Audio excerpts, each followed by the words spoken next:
So hello everyone, this is Chris Johnson with Upscale Method, and I just want to introduce Chris Hervashon, who is an expert accountant specializing in agencies, and he's got a lot of insight that he's going to share today, and I'm going to share some of what I've learned as well, but we want to just have a fun dialogue that can really help our audience learn a lot more and hopefully get a lot of value today. So welcome today, Chris. Why don't you introduce yourself a little bit more and tell us a bit more about yourself? Yeah, thanks, Chris. I appreciate that. My name is Chris Hervashon. I am a CPA. I run my own firm based out of Hilton Head Island, South Carolina, and I help agencies grow their business through a consulting service that I offer called a Wayfinder, and then also through outsourced accounting and tax preparation. So the more traditional services that everybody thinks of when they think of a CPA. Okay, cool. I think it cut out a little bit there, but I think I caught most of it. Let's see. So, and what have you what got you started in helping agencies? That's a really good question. I fell into it pretty much with my first agency client, and kind of learned the ropes that way. And I had a great experience and really enjoyed working with them. And then when the second agency client came on, it was kind of like an epiphany. We were sitting there just kind of talking about what they did and what I do. And it just, it's one of those things where you go and you start your business and, I don't know about everybody else, but, for me, it was very much realizing that I had to get into a niche and just kind of hoping that niche would find me at some point, Right. And sure enough, I was having this conversation with what turned out to be my second agency client, and it kind of just hit me in the face like a ton of bricks.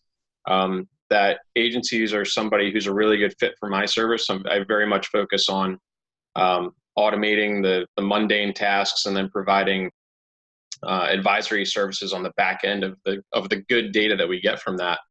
And agencies are generally, it's very analytics based, especially today with digital marketing and things like that. And so we have all this data, and one of the things that I'm good at is turning data into a story, that we can, then work off of, to grow an agency. So it just seemed like a really good fit. And, from an agency perspective, I mean, they're generally really good at bringing revenue in and creative type tasks. And whereas I'm very financially focused and numbers focused. And so it's a good fit. Those two things, they go together very, very well. So for me, that particular moment, I'll never forget it. It was an epiphany for me. And, I've been focusing my efforts on agency clients pretty much ever since. It's been almost a year now. Wow, that's awesome. So have you been able to kind of develop a good idea of what agencies need now? Are you feeling fairly familiar with the types of problems that agencies are having from an accounting perspective then? Yeah, absolutely. One of the first things I did, even before I was involved with agencies, was, I went and out full time on my own with my business, and you need revenue, right? Without revenue, you don't have a business. So it was very much a, learning process for me to do my own marketing. And so I really dove in head first because got to feed the family, got to pay the mortgage, that sort of thing. And so I had a little bit of a base knowledge before I started working with, with agency clients. And then, you get one and then you get another one and you see what works over here and what doesn't work over here. And you kind of sort of start to figure it out. It's like any other business, right? But they've been a lot of fun to work with, and it's been a great learning process. The thing that's awesome about marketing is that it's always changing. I just had a conversation not too long, about an hour ago with my marketing person about how the Facebook algorithm has changed, and hey, by the way, we need to change strategies and that sort of thing. And so it's really kind of fascinating just to see how, the pace of change in marketing and, trying to stay abreast of that. And it's been a great learning experience. Yeah, that's very cool. So basically, how about you? How did you get started with helping marketing agencies? Yeah, well, I started my own marketing agency over 12 years ago, and so it just kind of started growing on me as I became more and more specialized in growing my own agency. I ran into some hardships somewhere in the middle where I'm sure most agencies do, where they just start to kind of throw up their hands, and they feel like they're working really hard, but they're not seeing a lot of results. And so that's what kind of triggered me eventually to figure out how to really solve this and do this properly. So I started writing down all the different problems that my agency was having, and I started kind of one by one going through all the different solutions. And then I brought on a few mentors as well, which really helped. And so over the course of the next few years, I started to really figure out how to scale properly, how to market my own agency. And then last year, I had some really good success just helping somebody scale up very rapidly. We got them from there. It was Cyborg Marketing down in the States. I'm in Canada, by the way. So yeah, they're down in the States, and they wanted to so grow a department of their company. So I was able to get them up from $0 all the way up to $42,000 a month within a 3.5-month period. So that really felt very fulfilling and satisfying to me. And so that's what kind of tipped me off to realize, hey, this is something I really want to do. I want to help other people scale up their agencies and just kind of coach them all the way through step by step to help them succeed without all of the pitfalls and hardships that I actually had to go through in my early days. And so I think that would be, so it's very fulfilling for me to help and see people succeed. That's awesome. Thanks. And so for you, what do you find is kind of, I guess, the most fulfilling part of your job? Like, as you help agencies, what do you find very satisfying? In general, in the accounting profession, I think it's really easy to get bogged down in the minutia of just doing the work. So, I've got these numbers, I need to do something with them. I've got to go run payroll, or I've got to go file a tax return, or I've got to, whatever it is. What's really awesome, though, is when you take a step back, when you meet with clients and they say, I can't tell you how much I appreciate this, or I can't tell you how much I appreciate this. Or when a client says, and this has happened to me, a few times, which is really awesome, when they go and they refer you to somebody and they say, Chris has changed my business. Chris has made my business better. Chris has made my business more profitable. I got more time and freedom now because Chris is handling my accounting and I'm not worried about it. Those sorts of things. I had a client a couple of weeks ago who, he's got some tax problems, shall we say, and it's gotten to be a big burden on him. He's got the IRS notices and that sort of thing. And he said, because he had a hard time with some employees and things like that, created a bad situation. He said, if you could just help me with this, it would be really meaningful to me. And when you kind of take that step back and you realize what your client is saying to you, and you take it out of the context of, oh, I just need to do something with these numbers, it's really impactful. And that's really, that's the why, right? It's to help people move their business forward, which, maybe that is financial gain for them, or maybe it just means that now they have more time with their family, or maybe it means that they can go on vacation with their family, or, things like that. Just taking that step back of, these are more than just numbers. This is somebody's business and this is somebody's livelihood. And, you're helping them to achieve their goals, which I think is, that's the most rewarding part for me. Whether it's an agency or not, it's just a lot of fun to see that and to have those conversations. And it's really meaningful to me for somebody to say that, those sorts of things to me. What about you? Very cool. Yeah. So just want to summarize though real quick with your so you're able to help people. Like, it sounds like you're able to help them get a lot more peace of mind and free up their time and really take care of that side of the business. Is that how it feels? Just trying to. Yeah, that's the goal, right? When we talk about accounting, it's to do it right is administratively very burdensome.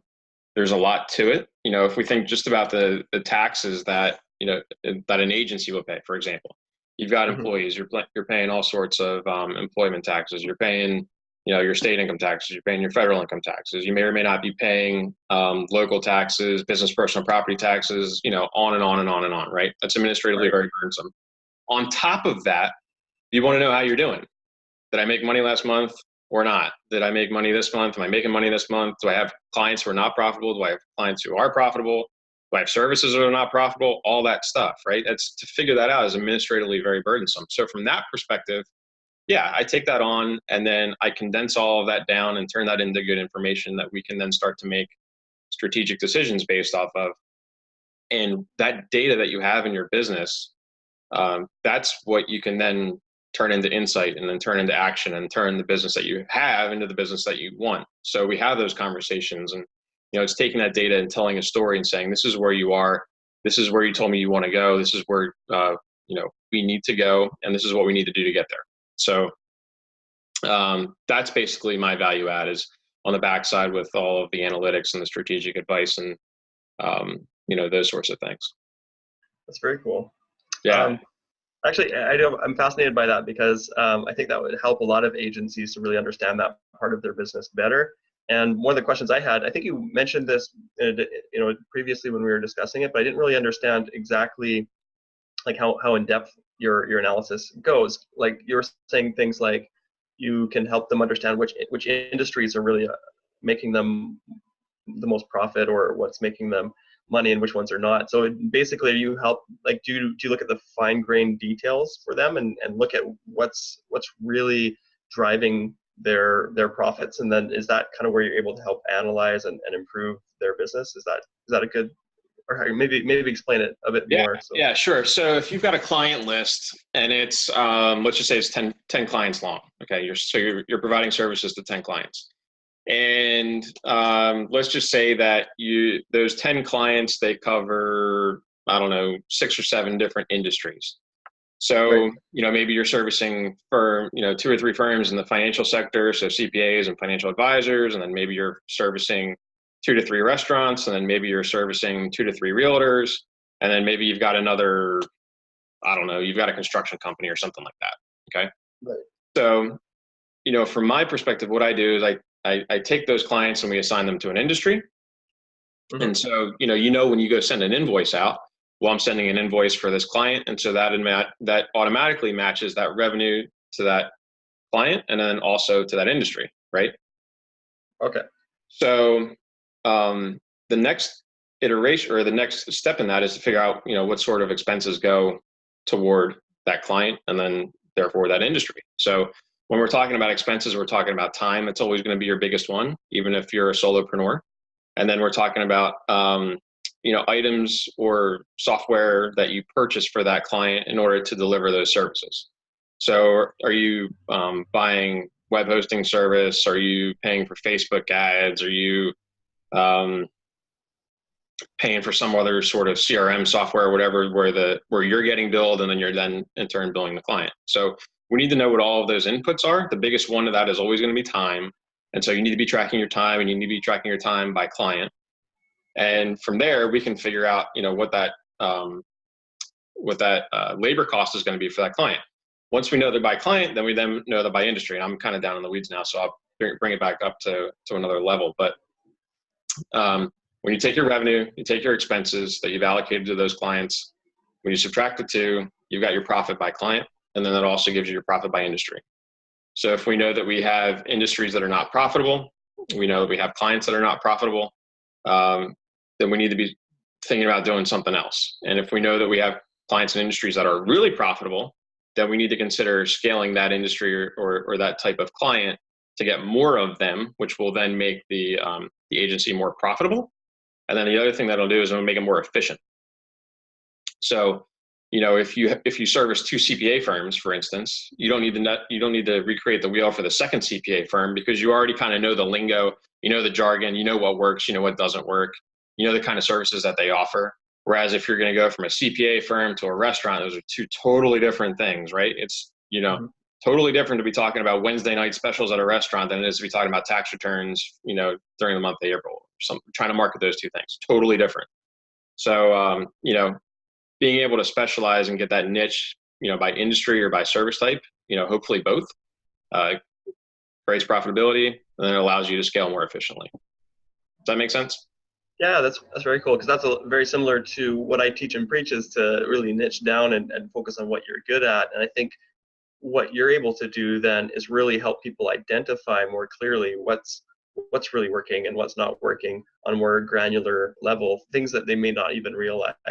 Exactly. It's being able to quantify exactly this niche is better than this niche and by how much, or this client is better than this client and by how much. There's other factors here, right? That go into this decision making and all that stuff. But being able to put dollars to it helps to provide context around that thought process and that conversation. It's not the cure all by any means, Right. but it helps to inform the decision. Right, that makes sense. So you're able to basically look at it from a lot of different angles, is that right? And really see maybe some insights that the business owner just wasn't aware of because they're busy, servicing clients, busy trying to land more clients and all that kind of stuff. But there's just that data just might not be top of mind for them, and they can't really see exactly how to optimize their business in a certain direction, right? Exactly right. There's a vast difference between working in the business and working on the business. If you own the agency, you should be working on the business as opposed to in the business. Accounting and finance is very much an in the business type role for sure, right? And accounting is there to provide information to decision makers and agency owners so that they can move forward in the best way, that they see fit. Right. Well, that makes sense. Yeah. Good. What are, kind of to that end, but what are some of you talked about niching, which is near and dear to my heart, but what are some of the other tactics that you're employing for your agency clients that you're seeing that are working in order to scale? Yeah, I think agencies are fairly marketing focused often, not always, but they're fairly marketing focused, but they don't always know how to market themselves, which is kind of a weird situation to be in. And it's kind of, I think, a blind spot, right? Because we're always marketing for clients, but then how do we market for ourselves? And of course, it's a very competitive thing to do because you're competing against other very talented marketing agencies as well. And so I think that's an area that a lot of marketing agencies are struggling with.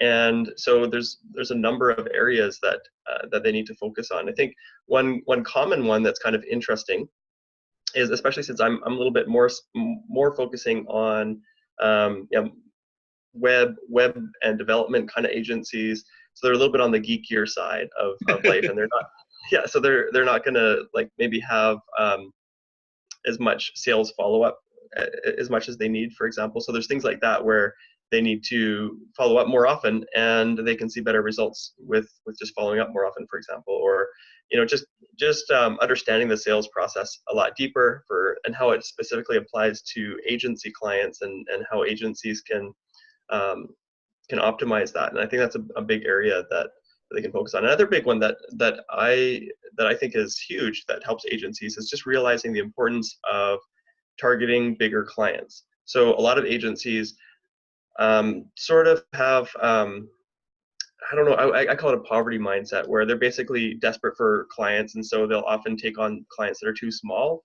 and they don't realize that taking on clients that are too small are actually not profitable. Maybe you might be able to speak to that a little bit better than me, but sure. Yeah, like financially, like you think they're profitable, like you think that, hey, this is money, but it's really not money. It's like actually taking on this client is negative money.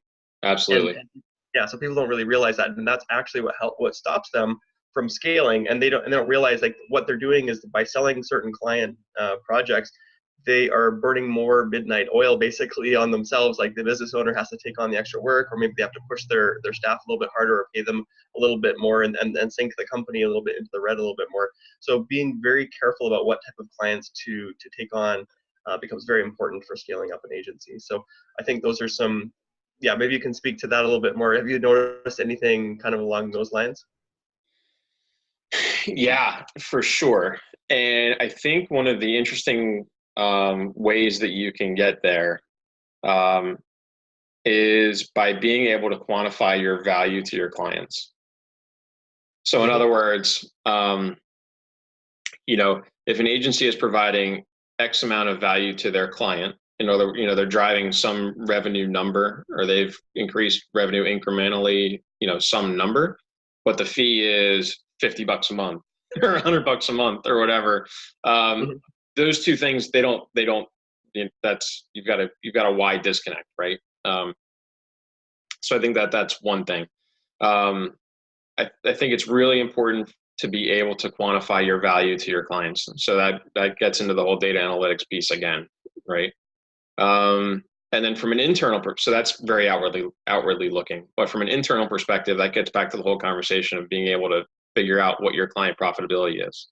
So, if you know that you're generating, $1,000 a month for your client, but they're paying you $500, and in order for you to generate that $500 of revenue, your expenses on your side, which is time and supplies and software and all that stuff, is $400, then you're making $100 to generate $1,000 of revenue for your client. That, those two things, they don't go together. That gets into the whole value billing conversation. And there's a really good book out there by Ron Baker. It's called Implementing Value Pricing, which I think is a great read for every agency. I recommend that they all read that. It's the entirety of the book is pure genius, and it really talks about billing for the value that you're driving, as opposed to just some sort of set price or based on some sort of a metric. I think the classic example that we're seeing now is these digital agencies where they used to charge 15% on top of ad spend. It's like, well, why? Is that, number one, is it profitable for you to charge a 15% margin? And then number two, what kind of return on investment are you driving for your client? And are you being compensated for that? So, that's how you really differentiate yourself. If you're going to run $100 of ad for your client, but you're going to generate, $400 or $500 of revenue, and agency B down the street is going to run $100, but they're only going to generate $100 or $200, then that's how you differentiate yourself. You drive more value because you are better at what you do. So, I think I just took a roundabout way to answer your question, but it gets into being able to understand what your client profitability is, and then also understanding the value that you're bringing, quantifying that, and then also being able to communicate that to your client. So once you're able to do those things, then it really starts to inform pricing, and then you really kind of start to understand what industries you should be focusing on, what size clients you should be focusing on, and how you deliver those services more profitably and also more efficiently.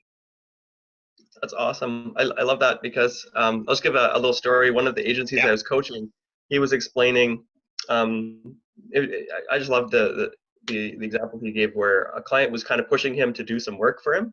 And he said to the client, like, look, I can do the work, but it's not, it wouldn't really be profitable in the long run, because you'd be spending this much money, whatever the amount, and the amount that you're going to get out of this doesn't really match what you're spending. So he basically said, we have a rule at our company, if we're not at least tripling the amount of money that you're spending, like if you spend like X amount of money, let's say $10,000 on us, then you should be making $30,000, right? So if we can't reach that minimum standard, then why are we doing business? Like, you're just going to be unhappy in the long run, and we're just kind of wasting our time in the long run. It's just a complete waste. And so he said, we really shouldn't do business together. And then the client kind of realized he's right. He's like, yeah, that makes sense. And so it's just kind of funny, because a lot of agencies are so desperate sometimes to make a sale that they don't realize that it's hurting the client as well as their own reputation, because there's just no way to make it work. If they're spending more money than you're making for them, then you're just looking at, in the long term, burning your own reputation and hurting somebody else, basically. So it's really good to see that kind of level of maturity by being able to tell clients, no, we can't do this deal, even though you're really happy. Like in this case, the client was just like throwing money away, but like happily, like, take my money kind of thing. But the agency owner's like, no, like, we're not going to take your money. So I just love that, because I think that's where people need to think. Like, that's how they need to think to really succeed. Oh yeah, I think you're totally right. And those clients, when you say no to them because for whatever reason, that doesn't mean that they're not going to come back when they're in a better position sometime later and come back and hire you, or tell because you don't know who they know, right? And so maybe they're going to tell their friends, oh, I don't work with so and so, but they were looking out for my best interest, and you should go talk to them.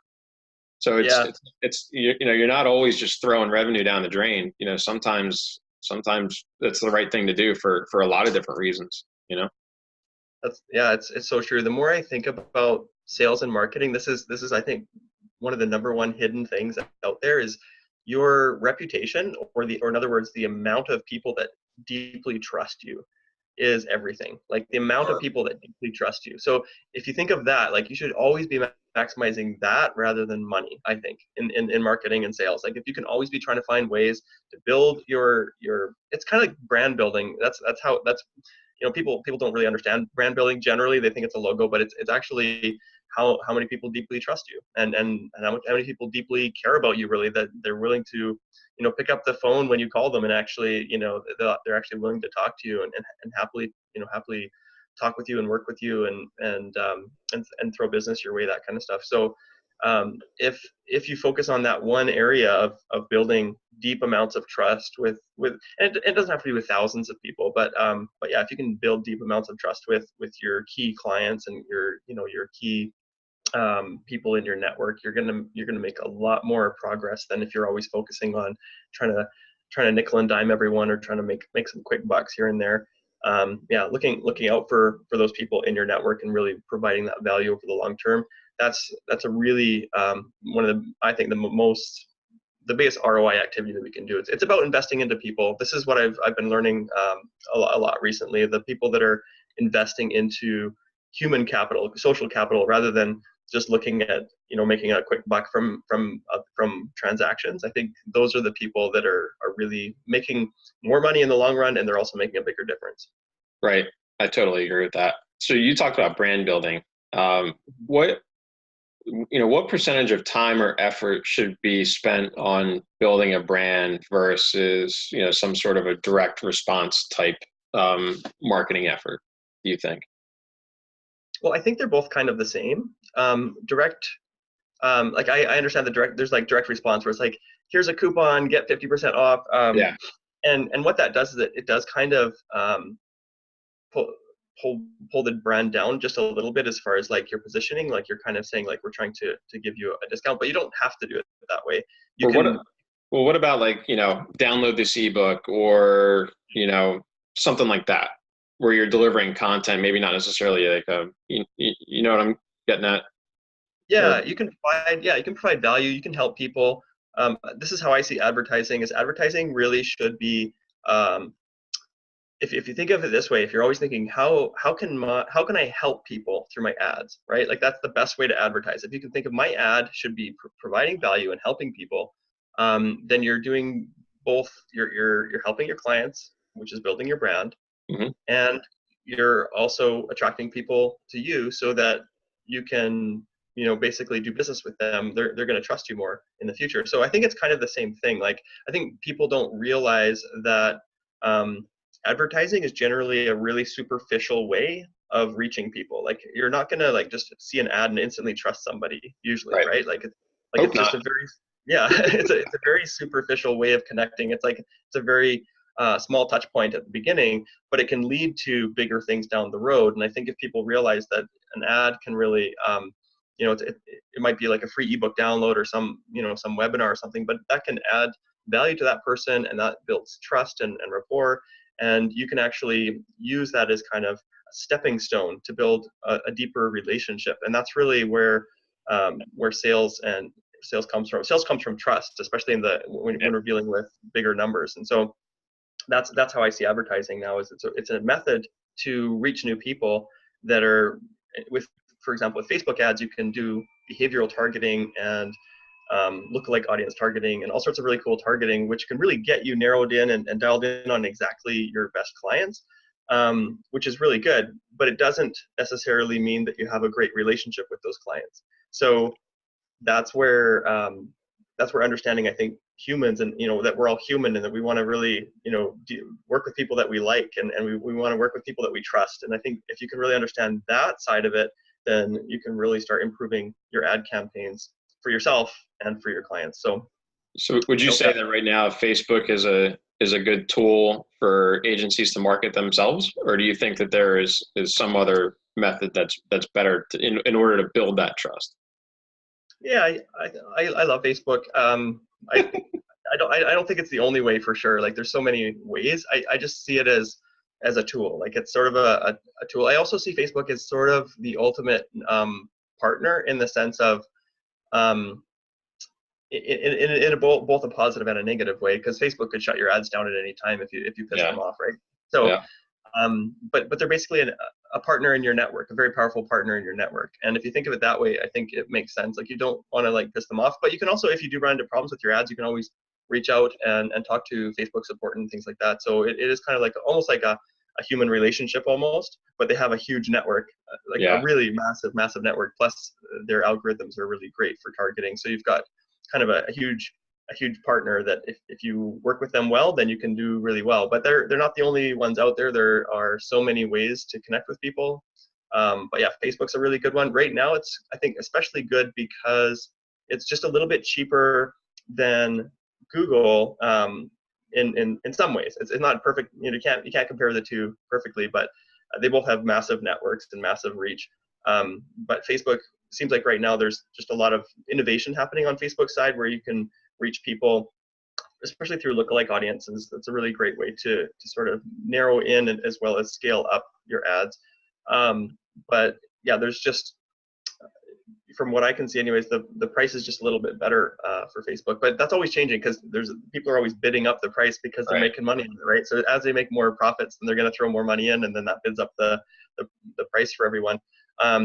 But it doesn't happen. And that's another thing is when you're bidding on ads, this is what I've noticed is you're not bidding on everybody evenly, right? Because if you are using a highly targeted lookalike audience, then you're bidding on your little niche, like your little segment of the market. You're not bidding on everybody's Facebook accounts. Like this is your target, and because of that, those people might be more valuable to you than it might be to other advertisers. And so you can literally like bid up the price on your niche and be very successful doing that. And I think that's why Facebook ads can be very, very lucrative, because you can kind of pick your perfect audience and then target them. Another thing about ads is if you see ads as a way of building a relationship, then you don't have to like look at it as a pass or fail, like your ads are working or not working, because that's how I started. I thought, oh, it's not working because we're not getting a high enough conversion rate, which is true. Like it's good to think that way and try to optimize that, and it is. But I think what I'm saying is if you can take a step back and look at the long-term perspective, you're investing into real people. And so if you can think of your ads as I'm investing into my people, I'm trying to build a relationship with those people, then you're going to have brand recognition. You're going to have a lot more people buying from you down the road. So yeah, that's one way of using Facebook ads. Another thing that I've learned with advertising in general is you don't need to it's just a side effect of advertising. For me, I've spent so much money on advertising that I started to feel a little bit guilty, like I'm spending all this money on Facebook and Google, and I realized if I took the same amount of money and like literally like stuffed a $20 like bill in an envelope and sent it to like one of my clients, that client could be a lot happier instead of just sending them instead of sending it to Facebook and then like a targeted ad over a few months or something. Like I could just send money directly to clients. And so I did some weird like experiments with that, and like buying people really meaningful gifts is. Wait, were you literally sending $20 bills to clients? Actually, yeah, I did try that. Like with PayPal, yeah. Here's a funny story: is I talked to an agency owner, and I was just asking him what his favorite drink was, and he mentioned like this. Like I had it in my mind, I'm like, I'm definitely gonna send him either a drink or maybe just PayPal him some money. Like it was just kind of like a cold relationship at first, but I literally sent him some money, and then he's been kind of helping me out with, liking my posts on Facebook and sharing posts on Facebook now. So it's just kind of funny, like investing into people. Just from my perspective, I like that was just one example, but it always seems to be the right thing to do. Like just helping people out seems to always be the right thing to do. Even if they take advantage of you, not everybody, like most people don't. Right. I think the point is that you can spend your money very wisely if you think about spending the same amount of money on you could spend hundreds of thousands of dollars on Facebook ads, or you could spend hundreds of thousands of dollars on real people. Like which one's going to have a bigger ROI? And I think if you spend money on real people, like you give them meaningful gifts, you help them in meaningful ways, you're going to have friends for life basically, and not guaranteed, and you shouldn't expect that, but it's just doing kind of being a real friend to people, then you're going to see a higher ROI. So that's just how I see things now. It's kind of like an evolution of how I've learned from spending lots of money on ads, and now I'm looking at, well, instead of spending it all just on algorithms, on big corporations like Google and Facebook, why not spend it on real people? So I'm experimenting with that, and I'm seeing some success on it, and I do recommend that we try to help people more rather than just throw money at an algorithm, I guess. So there's, like I said, there's so many ways to advertise. That's really interesting. And that kind of dovetails into a question that I want to ask you. Well, what are some of the hard trends and the soft trends that you're seeing in marketing? So hard trends would be future facts. So things are absolutely positively going to happen. I think I mentioned this in an email that I sent you, but an aging population, that's a hard trend. The baby boomers are getting older, so that shifts the average age a little bit higher. Data, the amount of data that we have, where it's coming from, connected devices, all of those sorts of things. And actually, one of them from my industry, which is a soft trend, which is a thing that may happen, blockchain. And the whole thing about blockchain is that it's going to change the way that we trust. And so a lot of what you have talked about from a marketing perspective is building trust, in order to sell, products and services and stuff like that. So I'm just kind of curious, like, what are the trends that you're seeing in marketing that are absolutely going to happen? So hard trends, and then what are the things that you think may or may not happen from that will impact agencies from a soft trend perspective? Yeah, the biggest thing that I see happening is video. I think that like people used to be doing a lot of blog posts to get kind of Google traffic, and they still are. So Definitely work. Like us right now. Exactly. So video, yeah, it feels like this is just what it feels like from my perspective is 20 or 30 years ago, we would go to the TV and get all this like video content, right?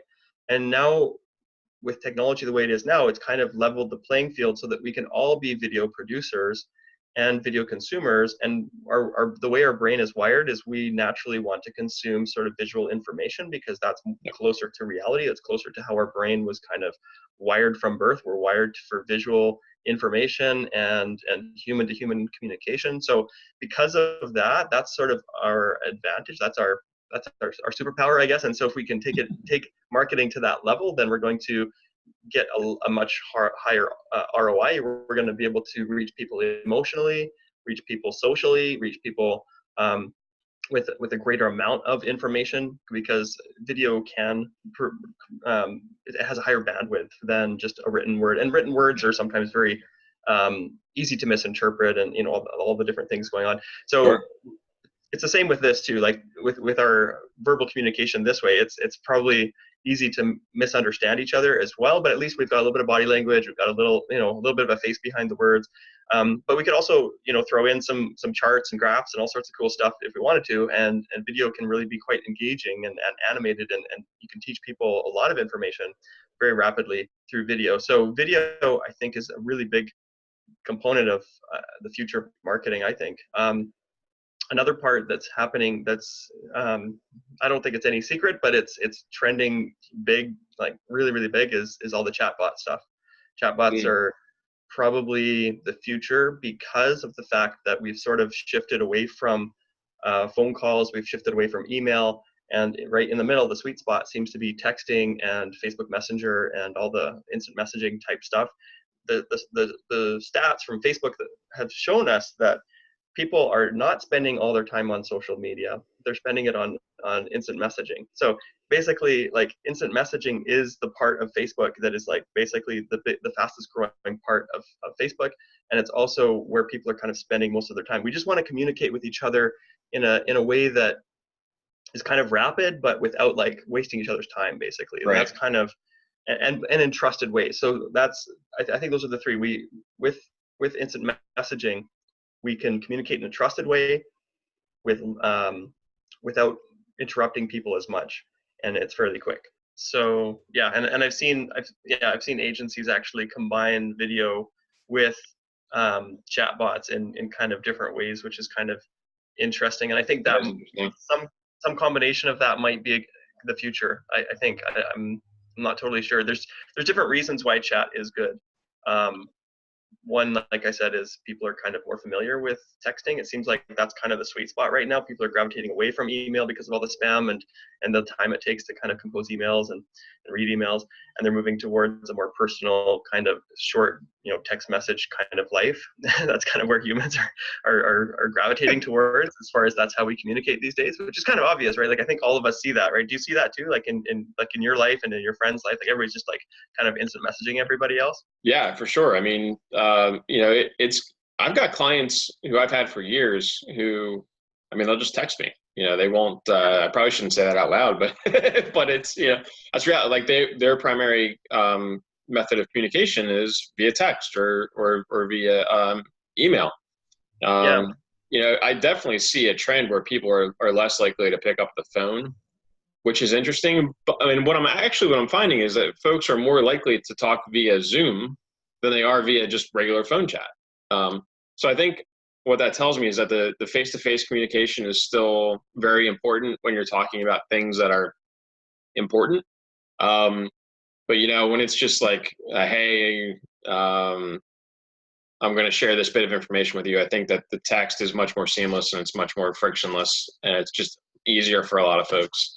It's really interesting, and I guess you would expect marketing to follow the same pattern of behavior that we're used to in our everyday life, right?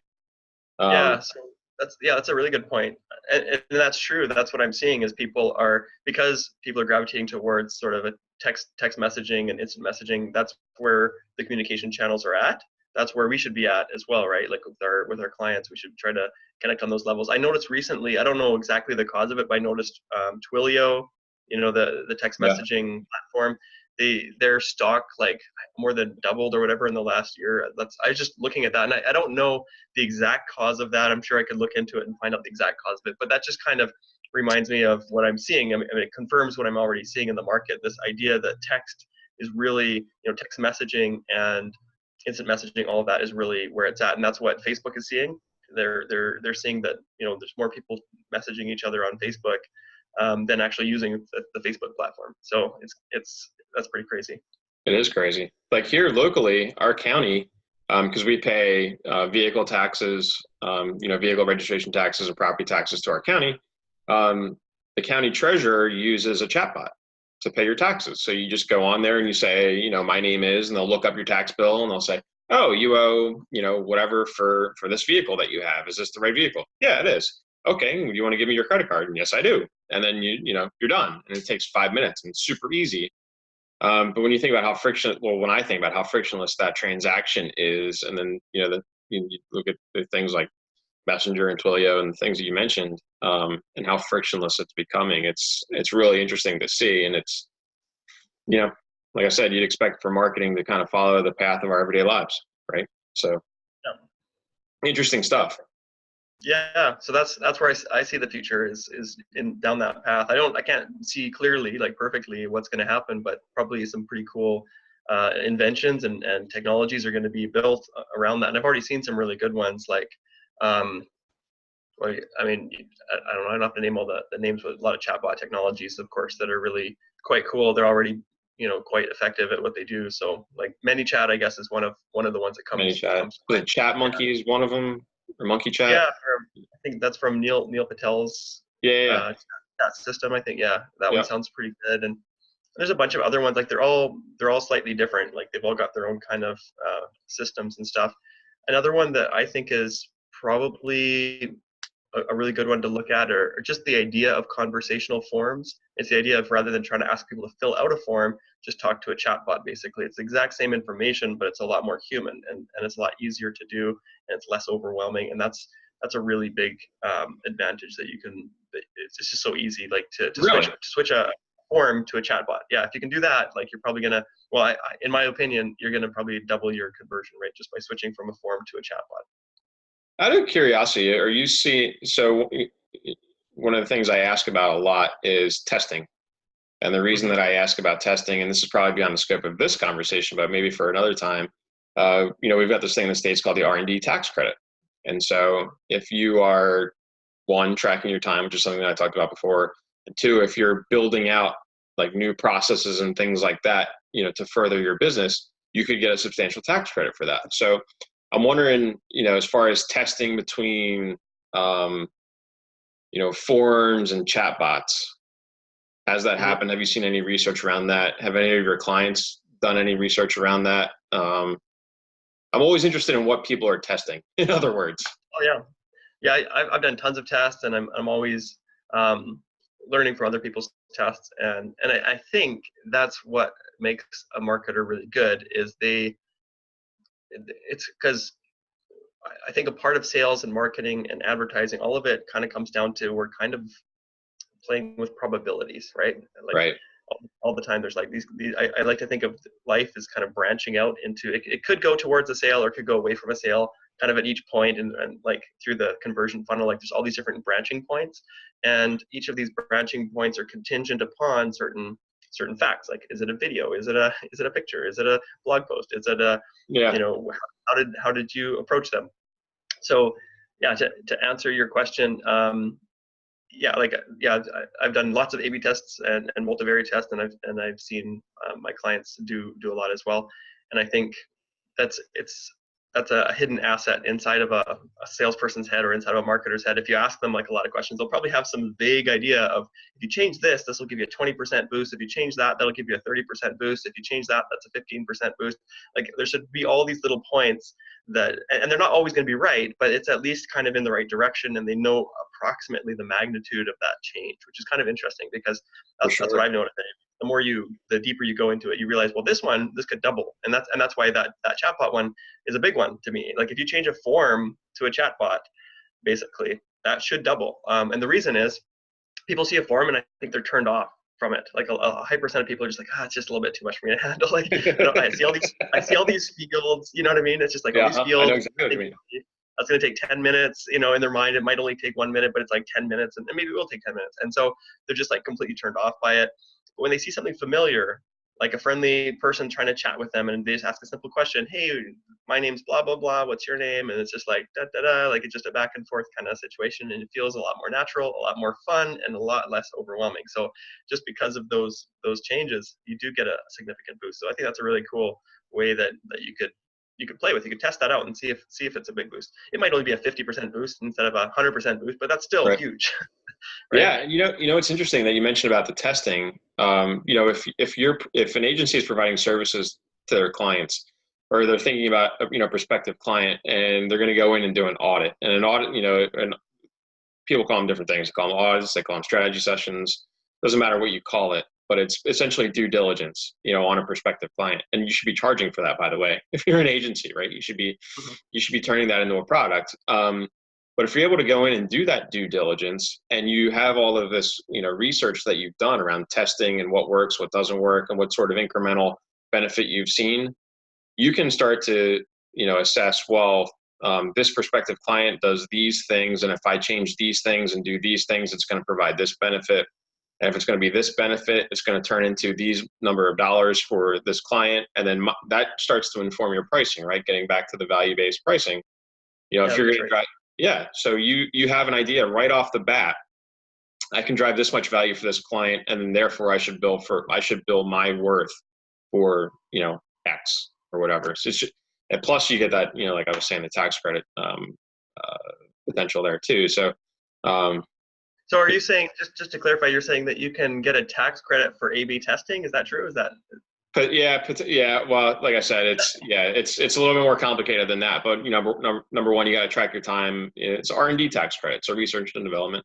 What are you researching? What are the different tactics that you're researching, and how are you going about building new and better processes in your business, and how are you quantifying those? That's an important aspect of it. Mm-hmm. But yeah, that's